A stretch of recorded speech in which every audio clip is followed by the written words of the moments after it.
નમસ્કાર ખેડૂત મિત્રો, એગ્રીબોન્ડ વતી હું અશ્વિન કલસરી આપ સૌનું હાર્દિક સ્વાગત કરું છું અને આશા કરું છું આપ સૌ કુશળ હશો। ખાસ આજનો જે આપણો તમારો સવાલ તમારો જવાબ નામની જે સિરીઝ છે તેની અંદર આપણે ચર્ચા કરીશું કે ભાઈ મગફળીનો જે પાક છે એમાં સૂયા બેસવાની શરૂઆત થાય છે તો વધારે સૂયા કઈ રીતે બેસે, કઈ દવાના છંટકાવ દ્વારા, કયા ખાતર આપવાથી વધારે સૂયા બેસે જેથી વધારે પ્રમાણમાં આપણે ઉત્પાદન મેળવી શકીએ, ફાલફૂલ અવસ્થાએ ફાલફૂલ વધારવા માટે કરતા અટકાવવા માટે શું કરવું એના પર ચર્ચા કરીશું। આ સાથે જ ઘણા ખેડૂત મિત્રોને જે ફૂગના પ્રશ્નો આવી રહ્યા છે તો ખાસ એના પર પણ આપણે ચર્ચા કરીશું કે કઈ કઈ અવસ્થાએ કઈ ફૂગનાશક દવા આપી દેવી જોઈએ જેથી કરીને ફૂગનો જે પ્રશ્ન છે આપણે ઓછો થઈ જાય। તો ખાસ આજના વિડીયોમાં આપણે બધી વાત પર ચર્ચા કરીએ। આ સાથે જ શરૂઆત કરીએ કે ભાઈ આપ સૌ જાણો છો કે 30 દિવસનો મગફળીનો પાક થઈ જાય, 30-35 દિવસ એટલે ફૂલ આવવાની શરૂઆત થઈ જતી હોય છે। ત્યારબાદ આપણે જોઈએ તો ધીમે ધીમે 45-50 દિવસે સૂયા બેસવાની સારી રીતે શરૂઆત થઈ જતી હોય છે। તો સૌપ્રથમ જણાવે કે ઘણા આપણે જાણીએ કે ભાઈ જ્યારે સૂયા બેસવાની શરૂઆત થાય ત્યારે મોટા ભાગે આપણે જે વાનસ્પતિક વૃદ્ધિ થતી હોય એ અટકાવવા માટેની દવા સ્પ્રે કરતા હોઈએ, જેને આપણે કહેતા હોય ભાઈ સૂયા વધારવા માટેની દવા, કે જેના કારણે શું થશે કે વૃદ્ધિ વિકાસનો જે વધારે પડતો વૃદ્ધિ વિકાસ થાય એ અટકી જાય અને વધારે પ્રમાણમાં સૂયા બેસે એને માટે। તો ઘણા ખેડૂત મિત્રો એવું કરે છે કે 30-35 દિવસે જ આ દવા જે છે એનો છંટકાવ કરી દેતા હોય છે। તો ખાસ શરૂઆતમાં એ જણાવી દે કે 30-35 દિવસ દરમિયાન ફૂલ આવવાની શરૂઆત થઈ હોય છે।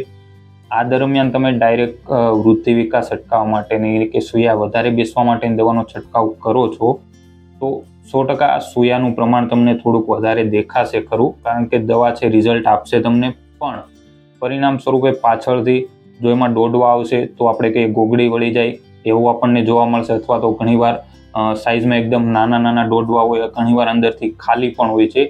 તો ખાસ 30-35 દિવસે આ પ્રકારની દવાનો છંટકાવ હાલ કોઈ ના કરવો।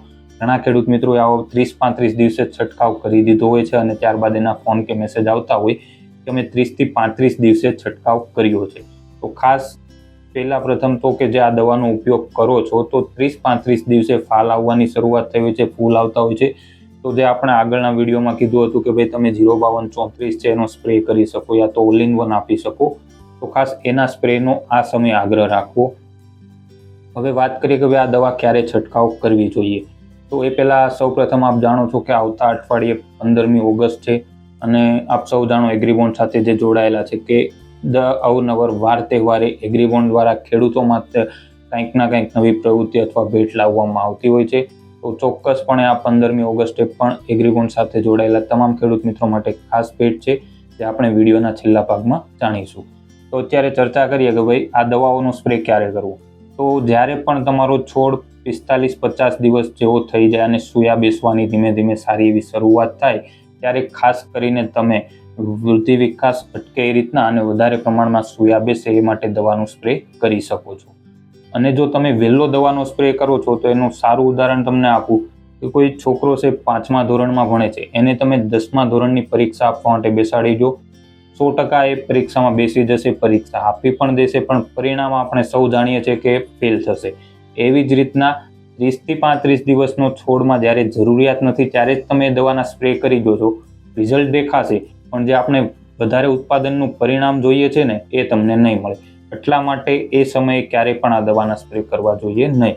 હવે ખાસ વાત કરીએ કે 45-50 દિવસ ઉપરનો છોડ થઈ જાય ત્યારે તમારે 3 પ્રકારની અલગ અલગ ટેકનિકલ છે એ હું તમને જણાવું છું, એમાંથી કોઈ પણ તમે એ સમયે સૂયા વધુ બેસે એ માટે ઉપયોગમાં લઈ શકો છો। તો આપણે એની વાત કરીએ તો સૌપ્રથમ પહેલી જે દવા છે એ છે પ્રોક્લોબ્યુટાઝોલ 23% જે આવે છે એ તમે 5 ml પ્રતિ પંપ લે અને સ્પ્રે કરી શકો છો, પ્રોક્લોબ્યુટાઝોલ। ત્યારબાદ જે આવે છે એ છે મેપિક્વેટ ક્લોરાઇડ, એ 5% હોય છે કોન્સન્ટ્રેશન, જે તમે 25 ml પ્રતિ પંપ લે અને સ્પ્રે કરી શકો છો। અને ત્રીજી જે એ છે ક્લોમેક્વેટ ક્લોરાઇડ 50% જે એસએલ ફોર્મ્યુલેશનમાં હશે એ તમે 30 ml પ્રતિ પંપ લે અને સ્પ્રે કરી શકો છો। તો જો આ 3 દવા જે છે એ તમે વધુ સૂયા બેસે એ માટે ઉપયોગમાં લઈ શકો છો। અને ખાસ જો તમે આ દવાનો ઉપયોગ કરો છો તો એ પહેલાં અથવા તો એ પછી 05234 ખાતર છે એ અથવા ઓલ ઇન વન એ બંનેમાંથી કોઈ એક તમે ઉપયોગમાં લઈ શકો છો। 05234 જો ઉપયોગ કરો છો તો 90 થી 100 ગ્રામ એવરેજ તમે 100 ગ્રામ પ્રતિ પંપ લઈ અને સ્પ્રે કરો, અથવા જો ઓલ ઇન વન સ્પ્રે કરવું છે તો 10 ગ્રામ પ્રતિ પંપ લઈ અને સ્પ્રે કરવો જોઈએ. હવે એનું મુખ્ય કારણ એ છે, આપ સૌ જાણો છો કે જ્યારે તમે જે સોયા બેસવા વધુ બેસે માટે દવા સ્પ્રે કરો છો તો વાનસ્પતિક વૃદ્ધિ અટકે છે અને સોયા વધુ બેસે એની પ્રક્રિયા છોડમાં ચાલુ થતી હોય છે. પણ આ સમય દરમિયાન છોડમાં જે ખોરાક સંગ્રહ હોય છે એનું બધું જ કાર્ય વધુ સોયા બેસવા તરફ જતું હોય છે. એટલા માટે છોડ છે એની પાસે પૂરતા પ્રમાણમાં ખોરાક હોવો જરૂરી છે. એટલા માટે એનો પૂરતો વૃદ્ધિ વિકાસ થયેલો હોવો ખૂબ જરૂરી છે. એટલા માટે તમે 05234 અથવા તો ઓલ ઇન વન સારા વૃદ્ધિ વિકાસ માટે સાથે ઉપયોગમાં લઈ શકો છો. સોયા બેસે વધુ બેસે માટેની દવા સાથે તમે ઓલ ઇન વન મિક્સમાં ઉપયોગ કરી શકશો, એનો કોઈ પ્રશ્ન નહીં આવે. હવે ત્યારબાદ વાત કરીએ ફૂગનો, તો ઘણા ખેડૂત મિત્રોને કાળી ફૂગ, સફેદ ફૂગ, ટીક્કાનો પ્રશ્ન આપણે જોવા મળતો હોય છે. તો એના માટે શું કરવું જોઈએ? તો મગફળીમાં 30 દિવસની થઈ જાય ને પછી 3 સ્ટેજ એવા છે કે જ્યાં તમે જો આગોતરું ફૂગનાશક દવાના સારા સ્પ્રે અથવા ડ્રેન્ચિંગ કરી નાખો તો આપણે જે ફૂગના પ્રશ્નો છે એ ઓછા થઈ જાય. તો સૌપ્રથમ જો વાત કરીએ તો 30 દિવસની મગફળી છે, ઘણા લોકોને 25-30 દિવસની વચ્ચે કાળી ફૂગના પ્રશ્નો જોવા મળ્યા છે, અથવા તો કોઈના કોઈ કારણસર ફૂગના પ્રશ્નો મગફળીમાં દેખાઈ આવ્યા છે. તો આ સમય દરમિયાન તમે મેન્કોજેબ 63%, કાર્બેન્ડેન્ઝિમ 12%, જે કોમન છે, જે મોટા ભાગે ખેડૂતોને સારા રિઝલ્ટ આપે છે, મેન્કોજેબ 63%, કાર્બેન્ડેન્ઝિમ 12%, એનો ઉપયોગ 35 ગ્રામ પ્રતિ પંપ જો તમને મૂળ પાસે ફૂગના પ્રશ્નો લાગતા હોય તો ડ્રેન્ચિંગ અથવા ઉપરથી સ્પ્રેમાં તમે આપી શકો છો.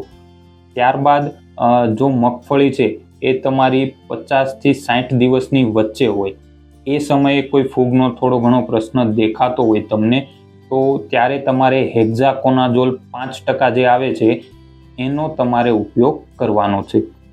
હેક્ઝાકોનાઝોલ 5% SC જે 20 થી 25% પ્રતિ ml 20 થી 25% ml મતલબ મિલી પ્રતિ પંપ તમારે ઉપયોગ કરવાનો છે. અને ત્યારબાદ 61 દિવસ પછી 15-20 દિવસ એટલે કે 75 દિવસની મગફળી થાય ત્યારે ખાસ ટેબુકોનાઝોલ અને સલ્ફરનું જે કોમ્બિનેશન અત્યારે માર્કેટમાં આવે છે, જેની અંદર તમને ટેબુકોનાઝોલ 10% અને સલ્ફર 65% છે, જે 50 ગ્રામ પ્રતિ પંપ લઈ અને તમે સ્પ્રે કરી શકો છો.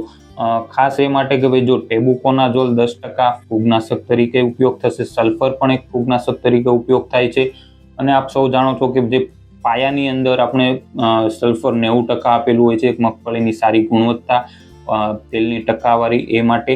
તો 75 થી 80 દિવસની વચ્ચે જો તમે આનો ઉપયોગ કરો છો તો ફૂગના પ્રશ્નોથી છુટકારો પણ મળશે. દોડવા બેસવાની જે શરૂઆત થઈ તો એને સલ્ફર મળશે તો ભાઈ ગુણવત્તા છે એ સુધરી શકે છે, તેલની ટકાવારીમાં પણ ફાયદો થઈ શકે છે. તો ટેબુકોનાઝોલ 10%, સલ્ફર 65%, 50 ગ્રામ પ્રતિ પંપ લઈને પણ તમે સ્પ્રે કરી શકો છો. તો ખાસ સોયા વધુ બેસે એ માટેની જે દવાનો તમે ઉપયોગ કરો છો તો 45-50 દિવસ પછી જ ઉપયોગ કરવો, ત્યાં સુધી ના કરવો. એ પહેલાં કયા ખાતર આપવા એનો પણ આપણે આગળ એક વિડીયો મૂકેલો છે, તો એ વિડીયો પણ તમે જોઈ શકો છો કે ભાઈ 25 થી 45 દિવસ વચ્ચે મગફળીમાં કયું ખાતર આપી શકીએ.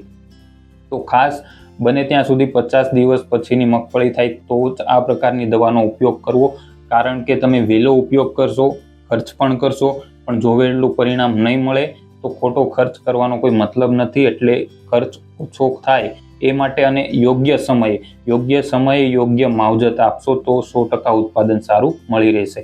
અને જે ફૂગના પ્રશ્નો છે તો એના માટે અત્યારે મગફળીમાં આ 3 ફૂગનાશક દવા છે એ સારું રિઝલ્ટ તમને આ સ્ટેજ ઉપર આપી શકે છે, 30 દિવસે, 50 દિવસે અને 75 દિવસે. તો ત્યારે ખાસ ઉપયોગ કરવાનો એક આગ્રહ આપણે રાખવો જોઈએ. હવે વાત કરીએ કે ભાઈ 15મી ઓગસ્ટ છે, તો 15મી ઓગસ્ટથી હાલ જે ખેડૂત મિત્રો ઓલ ઇન વન ખરીદી રહ્યા છે એમના માટે આપણે આગળ જે ઓફર આપી હતી કે 500 ઉપરની ખરીદી પર ટી શર્ટ ફ્રી છે, તો એ ચાલુ છે. પણ એ સિવાય જે ખેડૂત મિત્રો હાલ વધારે પ્રમાણમાં બલ્કમાં લઈ રહ્યા છે તો એમના માટે ખાસ કે જો તમે 5 બોક્સ એટલે કે 500 ગ્રામ ખરીદો છો તો જેની કિંમત 2500 છે એના પર આપણે ઓલરેડી ડિસ્કાઉન્ટ આપીને 2000 છે, તો એમાં તમને 5 બોક્સની સાથે બીજું 100 ગ્રામનું એક બોક્સ ફ્રી મળે છે, પ્લસ એક જે ટી શર્ટ છે આપણે એગ્રીબોન્ડની એ તમને ફ્રી મળે છે. એટલે કે 500 ગ્રામ સાથે તમને 100 ગ્રામ ફ્રી છે, સાથે ટી શર્ટ ફ્રી છે. ત્યારબાદ વાત કરીએ કે જે ખેડૂત મિત્રો 10 બોક્સની ખરીદી કરે છે તો એમની સાથે આપણે જે ટોર્ચ આવે છે એટલે કે હાથબત્તી જે છે એ તમને ફ્રી મળે છે. અને જે ખેડૂત મિત્રો 20 બોક્સની ખરીદી કરે છે એટલે કે 2 કિલોની ખરીદી કરે છે તો એની સાથે આપણે જે 18x24ની 18 ફૂટ લાંબી 24 ફૂટ પહોળી જે તાડપત્રી આવે છે એ તમને એની સાથે ફ્રી મળે છે. તો ખાસ જે ખેડૂત મિત્રો ઓલ ઇન વનની હાલ ખરીદી કરી રહ્યા છે તો એમના માટે ખાસ સ્વતંત્રતા પર્વ નિમિત્તે આપણે આ ઓફર લાવ્યા છે. અને આનો સમય મર્યાદા છે 15 ઓગસ્ટથી 18 ઓગસ્ટ સુધી. 15/8/2024 થી 18/8/2024 સુધી જ આ ઓફર માન્ય રહેશે. આ સિવાય ટોર્ચ અને તાડપત્રી એ માત્ર 10 ખેડૂતો માટે જ માન્ય છે. એટલે કે પહેલા જે 10 ઓર્ડર મળશે 10 બોક્સના એમને જ ટોર્ચ અવેલેબલ થશે. એ સિવાય પહેલા 20 ઓર્ડર જે મળશે 20 બોક્સના 10 ઓર્ડર મળશે 20 બોક્સના તો એમના માટે જ તાડપત્રી માન્ય રહેશે. એટલે કે વહેલા તે પહેલાની પદ્ધતિ ટોર્ચ અને તાડપત્રીમાં છે. એટલે જે ખેડૂત મિત્રો બલ્કમાં હાલ વિચારે છે તો 15 ઓગસ્ટથી ચોક્કસ એ આ લાભ લઈ શકે છે. આ સાથે જ આપણે મળીશું ફરીથી આવતા અઠવાડિયે એક નવા પ્રશ્ન સાથે. આવતા અઠવાડિયે આપણે પ્રયત્ન કરશું કે ભાઈ કપાસના પાકની અંદર જે હાલ અમુક નાની મોટી રોગ જીવાતના પ્રશ્નો દેખાય છે તો ચોક્કસપણે એના માટે કઈ દવા વાપરવી જોઈએ એના પર ચર્ચા કરી નાખશું.